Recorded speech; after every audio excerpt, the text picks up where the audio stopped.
이 시간 함께 묵상하실 하나님의 말씀은 사도행전 19장 13절로부터 16절의 말씀입니다. 이에 돌아다니며 마수라는 어떤 유대인들이 시험 삼아 악기 들린 자들에게 주 예수의 이름을 불러 말하되 내가 바울이 전파하는 예수를 의지하여 너희에게 명하노라 하더라. 유대의 한 제사장 스게와의 7 아들도 이 일을 행하더니 악기가 대답하여 이르되 내가 예수도 알고 바울도 알거니와 너희는 누구냐 하며 악기 들린 사람이 그들에게 뛰어올라 눌러 이기니 그들이 상하여 벗은 몸으로 그 집에서 도망하는지라. 아멘. 사도 바울이 소아시아의 에베소에서 예수님의 이름으로 악기도 내쫓고 병도 고치자 이것을 흉내내는 마술사들과 유대 제사장의 아들들이 있었습니다. 그들은 예수님을 영접한 사람들이 아니었지만 바울이 행한 것을 흉내내면서 악령에게 바울이 전파하는 예수를 의지하여 너희에게 명하노라 라고 하였습니다. 그러자 사람에게 깃든 악령은 내가 예수도 알고 바울도 알지만 너희는 누구냐 이렇게 말하며 이 사람들을 공격하여 상하게 하였습니다. 그렇습니다. 악령들은 영적인 존재들로서 누구에게 권위가 있는 것과 없는 것을 아주 잘 알고 있습니다. 그런데 정작 하나님의 권세를 부여받지도 않은 자들이 장난으로 명령하자 그들을 공격하여 상하게 한 것입니다. 그러면 어떻게 해야 바울이 가졌던 영적인 권세를 가질 수가 있을까요? 1871년 3월 21일 미국의 신문기자였던 헨리 몰턴 스탠리는 당시 뉴욕 헤럴드 신문사의 사장으로부터 아프리카에서 소식이 끊긴 데이비드 리빙스턴의 행방을 찾으라는 지시를 받고서 아프리카 바가모요 항구를 출발하였습니다.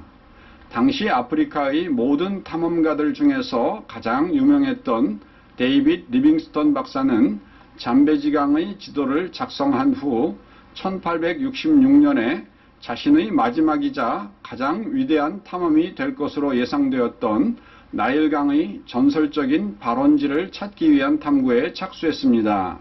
원래대로라면 이 임무는 2년 내에 끝나야만 했지만 이미 1871년이 되어 6년이나 지난 상황이었고 리빙스턴의 행방에 대해서는 몇 가지의 희미한 소식만이 들려올 뿐이었습니다. 따라서 온 세상이 리빙스턴에 대해 무척이나 궁금해하고 있었던 차였습니다. 이에 신문사 사장으로부터 리빙스턴에 대한 소식을 알아오라는 명령을 받은 신문기자 스탠리는 그때까지 아프리카에는 한 번도 발을 디뎌본 적이 없었지만 100명이 넘는 짐꾼으로 구성된 대규모의 팀을 꾸려서 미지의 세계로 발을 디뎠습니다. 그리고 뉴욕 헤럴드 편집장에게 편지를 보내기를 리빙스턴이 어디에 있든지 나는 추적을 포기하지 않을 것입니다. 그리고 만일 그가 살아있다면 그가 하는 말을 듣게 될 것입니다. 이러한 각오에 찬 말을 남겼습니다. 이렇게 스탠리는 호기롭게 직접 리빙스턴을 찾기 위해 아프리카로 갔지만 정작 그가 가는 곳마다 현지 부족들은 길을 내주지 않고 가로막았습니다. 이에 그때 그를 안내했던 아프리카 사람이 지역의 추장과 언약을 맺으라는 제안을 했습니다. 결국 그는 안내자의 제안대로 어느 부족의 추장과 피로 언약을 맺었습니다. 그것은 서로의 손목에 피를 흘려 마주 잡은 뒤 언약의 축복과 저주를 낭독하고 그것을 인봉하는 것이었습니다. 그런데 이때 추장은 언약을 위한 증표를 요구했습니다. 그리고 당시 스탠리가 위장병이 있어서 염소를 데리고 다니면서 염소젖을 먹고 있었는데 그것을 내놓으라는 것이었습니다. 그것은 매우 난감한 일이었지만 일단 언약을 맺은 이상 요구를 거절할 수가 없어서 염소를 내주었습니다. 그러자 추장은 구리로 칭칭 감은 나무 지팡이를 스탠리에게 주었습니다. 스탠리가 볼 때는 아무래도 소리나는 거래처럼 보였습니다. 그 지팡이는 자기에게 아무 쓸모가 없었기 때문이었습니다. 하지만 이후에 스탠리는 그 지팡이가 얼마나 귀한 것인가를 알게 되었습니다. 그가 추장의 지팡이를 들고 다닐 때마다 모든 부족들이 그에게 문을 열어주고 귀빈으로 대접해주는 것이었습니다. 알고 보니 그 추장은 그 일대에서 가장 세력이 강한 추장이었으며 그 지팡이는 곧 그의 지위와 권세를 말해주는 것이기 때문이었습니다. 그래서 그는 이 지팡이를 가지고 여러 부족들의 지역들을 통과했으며 결국에는 1871년 11월 10일 지금의 탄자니아에 있는 외딴 마을 우지지까지 1120km를 여행한 끝에 리빙스턴을 만나게 되었습니다. 그렇습니다. 우리는 언약을 통하여 하늘 아버지의 권세를 얻게 됩니다. 스탠리가 언약을 통해 추장의 권세를 얻을 수 있었던 것처럼 성도가 예수님을 영접하고 믿을 때 하나님의 자녀가 되는 권세를 얻게 됩니다. 요한복음 1장 12절 영접하는 자 곧 그 이름을 믿는 자들에게는 하나님의 자녀가 되는 권세를 주셨으니 아멘. 그리고 우리가 이렇게 하나님의 자녀가 되는 권세를 얻게 되면 우리는 예수 이름의 권세를 사용할 수 있게 됩니다.